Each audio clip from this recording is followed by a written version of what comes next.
Now what I want you to do is kind of relax your center. Put your hands right above the hip bone. For some, it should be a little soft in here, right? And now, what you want to do is, you're thinking about this, what you basically want to do is press out against your hand pressure. So if you're doing this, you're going to use those muscles to go against your pressure. You feel what I'm talking about?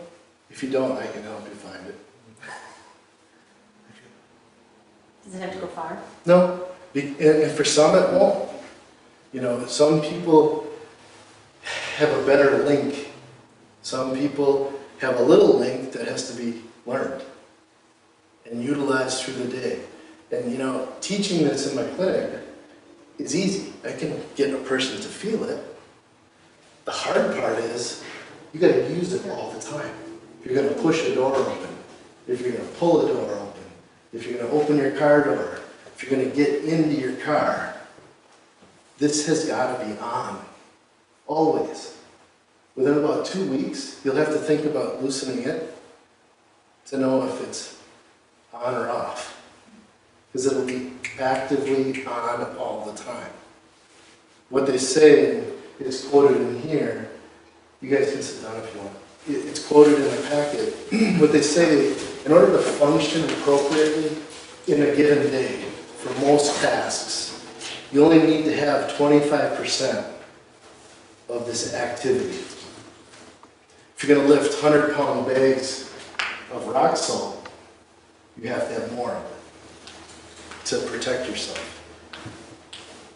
If you're going to be an athlete and you're going to go from nothing to a sprint, you have to learn, actually, by then, your brain should already be doing it for you. But, you know, what you can do, if in the seated position, put your hands back on your obliques once, and just think about lifting a knee.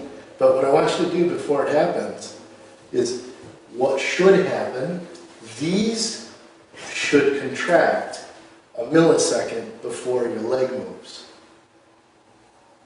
If it doesn't, it's not a subcortical thing. It should be, boom, immediate. And that's what stabilizes your pelvis so that when you pick your leg up, you don't, whoo, tip.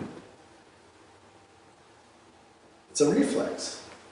But that reflex, as we all get older and as we sit at desks for 8 hours in a day and, you know, you twist an ankle once, gone. You have to relearn it. The motor program. Why? Twist an ankle, your hip shuts off. If you don't retrain your hip, the lateral hip stabilizers are never going to work like they used to. Well, your glutes, your lateral hip stabilizers are part of core. It's all linked. This is the lateral hip. It's all connected. People with shoulder problems, they need to learn this bracing technique in order to get over the shoulder issue. Twist your left ankle, shut off your left glute, translates to right shoulder. That.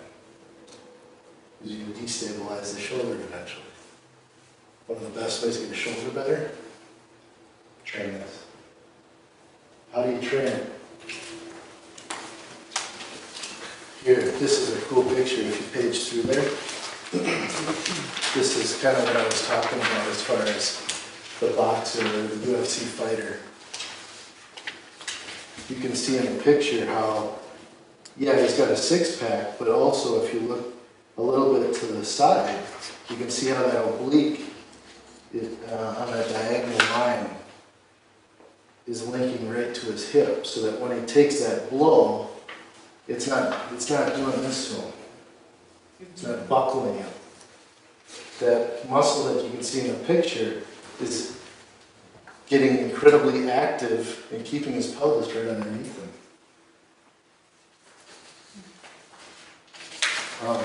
So what I did for you, so that you can kind of be critical, like, of your strength training, or your coaches, or your trainers, or your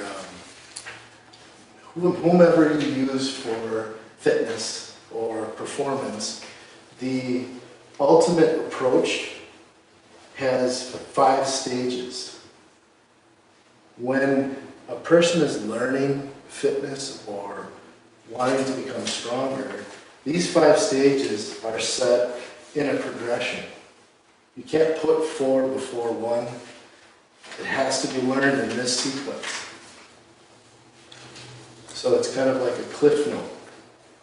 And it's a way to critically think and kind of ask the right questions if you're getting instructed by somebody else.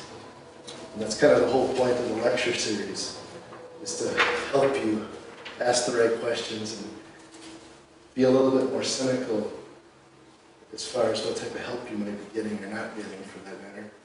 What I did here in the next page is I put a table that shows you, as one person in here defined core as doing sit-ups.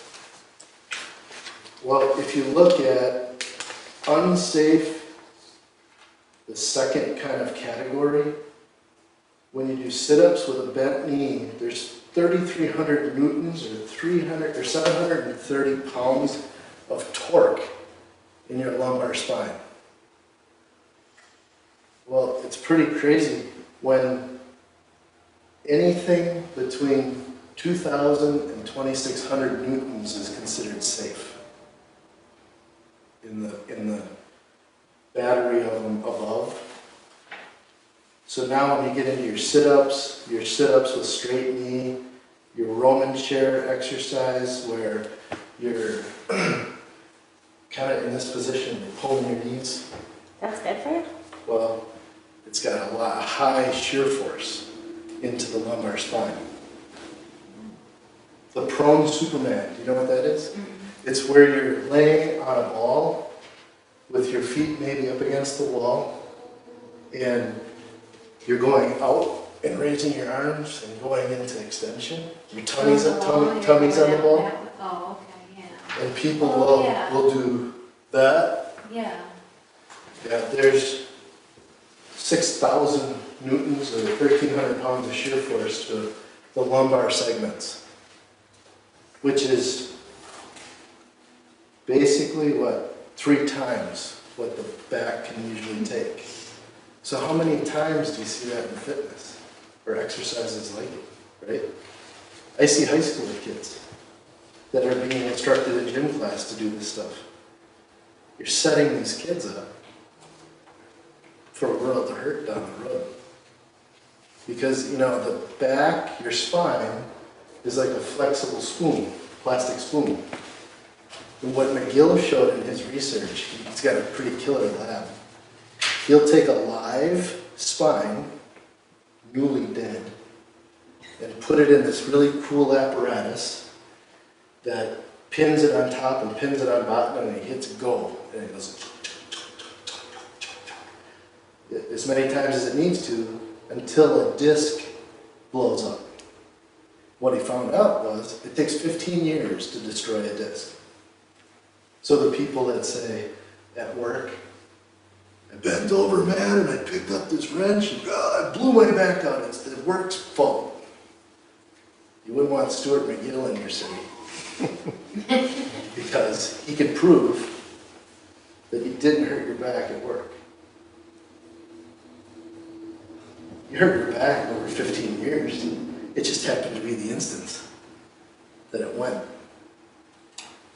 So, all of the exercises that are then listed are safe. And it doesn't matter if I have a professional football player in this facility or the lay person that's never done fitness. Everybody starts with these exercises. And they're actually called the big 3. Because until somebody can master them, can't move on.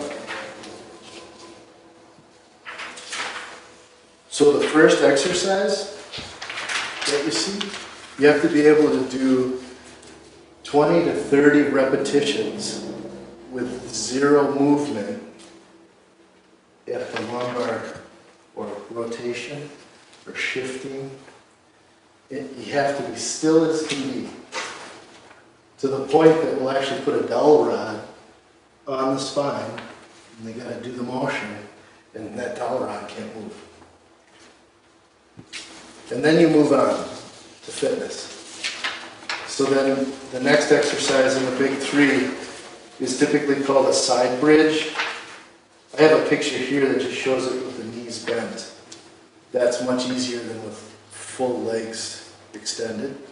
But you have to be able to basically go up and hold that position for a certain amount of time based on age.